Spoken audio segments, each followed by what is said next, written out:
Oh God. Um, I think in life in general, I mean, it's one thing to be. No tragedy, no warning, no goodbye. 14 days before the 22nd of January 2008, New York moved at its usual pace, and so did Heath Ledger. He was alive, working, making plans. There were no bleak statements, no public distress, no announcement of retreat, nothing to suggest an ending was approaching. The media saw nothing unusual. Headlines carried no alarms. There were no rumors of crisis, no urgent questions, no red flags waving in public view. From the outside, everything looked fine, almost deliberately fine. Schedules held. Conversations continued. The image remained intact. That is the coldest paradox of all. If disaster usually leaves a trail, here the trail was calm, a steady routine, a composed presence, a public narrative that never cracked. 2 weeks before the shock that would circle the globe, there was only normalcy so complete it silenced doubt. 2 weeks before his death, Heath Ledger left no sign that this was a farewell. The line unsettles, not because of what it reveals, but because of what it withholds. So what was hidden in plain sight? And how could a moment that would redefine a generation begin with nothing more than an ordinary, quiet stretch of days? Days that looked to everyone watching exactly like the rest. In the final 2 weeks of his life, Heath Ledger projected an image that felt reassuring, almost deliberately so.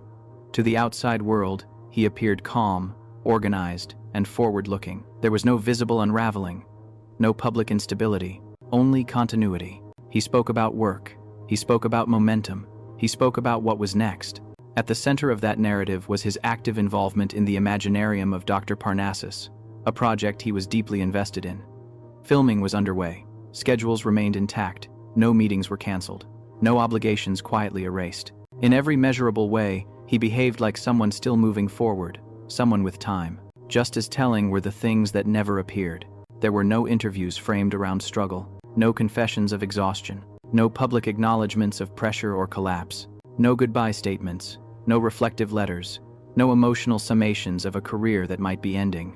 This absence mattered more than any headline, because when a public figure looks fine, concern evaporates, alarm feels unnecessary, questions seem intrusive, the industry keeps rolling, the audience keeps watching, and any internal distress, if it exists at all, loses urgency simply because it isn't visible. That is the danger of a composed image. It doesn't just reassure others, it disarms them. When calm becomes convincing, intervention feels unwarranted. When the surface holds, the cracks beneath are ignored. In those final days, Heath Ledger's public stability became a kind of shield not against harm, but against help. And yet, running parallel to that steady image, something else was quietly intensifying. A problem that never made headlines. A struggle that stayed off record. Because while the world saw balance and control, an unseen pressure was already beginning to rise. Among all the things that remained unspoken in Heath Ledger's final weeks, there was one issue he did not entirely hide: sleep. Heath Ledger had openly acknowledged that he was struggling with insomnia. He mentioned difficulty resting. He spoke about long, fractured nights. And he admitted to using medication to help him sleep. On the surface, this confession seemed almost mundane. In Hollywood, insomnia is rarely treated as a warning sign. It is framed as an occupational hazard, an expected side effect of long shoots, shifting time zones, mental immersion in demanding roles. For actors known for intensity, sleeplessness is often romanticized as proof of dedication. That is exactly how it was received. The public did not panic. The industry did not intervene. Insomnia, in this context, was not interpreted as a medical red flag, but as a manageable inconvenience. Something to be handled quietly. Something many had endured and survived. What went unseen was the escalation behind that word. Prolonged insomnia rarely exists in isolation. When sleep disappears night after night, the body searches for substitutes, chemical ones. Over time, relief becomes reliance. And reliance, without careful oversight, can slide into danger. In Ledger's case, there was no visible system enforcing strict monitoring, no public indication of coordinated medical supervision, no signal that boundaries were being actively reinforced. The critical point is not that he used sleep medication. It is that he never publicly described how serious the problem had become. He did not speak about dosage. He did not speak about combinations. He did not speak about the cumulative strain of exhaustion layered onto pressure, expectation, and creative immersion. So the problem existed, but only in its mildest form, as far as the world could tell. This created a dangerous paradox. The issue was real, but it was never named with the urgency it deserved. Without the right language, there could be no right response. Insomnia sounded survivable, temporary, common. It did not sound like a warning that demanded immediate attention, and because it didn't sound dangerous, it wasn't treated as such. What made this silence especially perilous was how well it blended into Ledger's public image. A committed actor pushing himself, a perfectionist navigating intense work, a professional handling his own limits. Everything appeared controlled even as the margin for safety quietly narrowed. By the time the full truth emerged, it would only be after his death, reconstructed through reports and medical conclusions. In real time, during those sleepless nights, the danger never announced itself. It crept forward under a familiar name, stripped of its severity. When sleep vanished, stability went with it. And when rest disappeared, so did the buffer that protects judgment, balance, and restraint. Because once sleep is gone, the line between coping and risk becomes dangerously thin. And when that line fades, safety fades with it. In the final 7 to 10 days, the danger surrounding Heath Ledger was no longer invisible to everyone. It had been noticed quietly, privately by people close enough to see past the composed exterior. Concerns were raised, advice was given, warnings existed, they just never crossed into the public space. Those closest to Ledger reportedly urged caution around medication. The message was not dramatic, but it was clear. Slow down, reduce intake, be careful. These were not accusations or ultimatums, just concerned interventions, offered in moments of proximity rather than press conferences or public statements. And that distinction mattered, because none of these warnings were ever made public. There were no official acknowledgments, no alerts to the industry, no pause button pressed on schedules or expectations. What existed as concern in private never became action in the open. The world continued to move as if nothing were wrong. Ledger himself did not respond in a way that signaled emergency. He did not lash out. He did not collapse publicly. He did not announce a crisis or ask for visible help. He listened, but he did not escalate. He absorbed the warnings without transforming them into decisive change. This is where the central conflict takes shape. The danger was recognized but not elevated. The risk was acknowledged but not treated as urgent. The moment demanded interruption but received patience instead. Around him, the system remained intact. Work continued, expectations held. The machine of production and routine did what it always does. It assumed tomorrow would look like today. No one pulled the lever. No one declared a stop.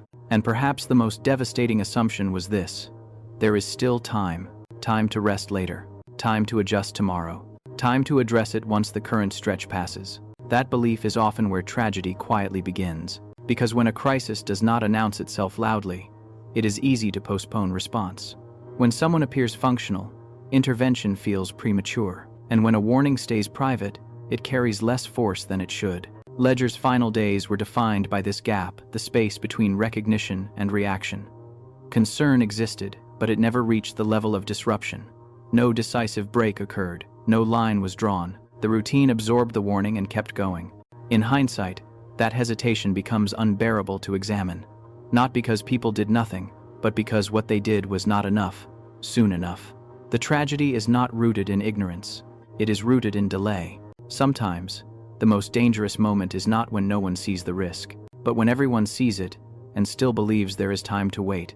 Because once waiting becomes the default response, the opportunity to intervene quietly disappears. And that is how a preventable moment slips past unnoticed, not with chaos, but with calm. Sometimes, tragedy does not arrive through recklessness, it arrives through hesitation. The truth did not arrive with the moment of death. It arrived afterward, slowly, carefully, stripped of speculation. After the 22nd of January 2008, the official findings made one thing clear. Heath Ledger did not die from a forbidden substance, nor from an intentional act. The cause was confirmed as a dangerous interaction between multiple prescription medications. No illegal drugs, no deliberate self-destruction, no hidden message written in advance. That reality collided sharply with the narrative that had formed in the immediate aftermath. For days, theories raced ahead of facts. Headlines reached for extremes. The public searched for a dramatic explanation equal to the shock they felt.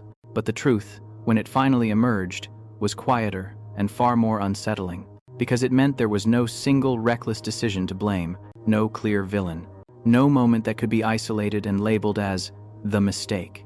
What followed was not closure, but silence. Heath Ledger left behind no farewell letter, no final confession, no statement meant to frame his life or explain his state of mind.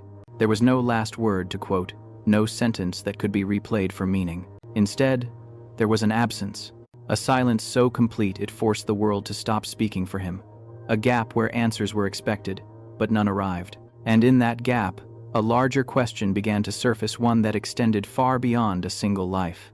What does success demand, and who decides when enough is enough? Ledger's final weeks, when viewed in full, reveal no dramatic collapse, only continuity.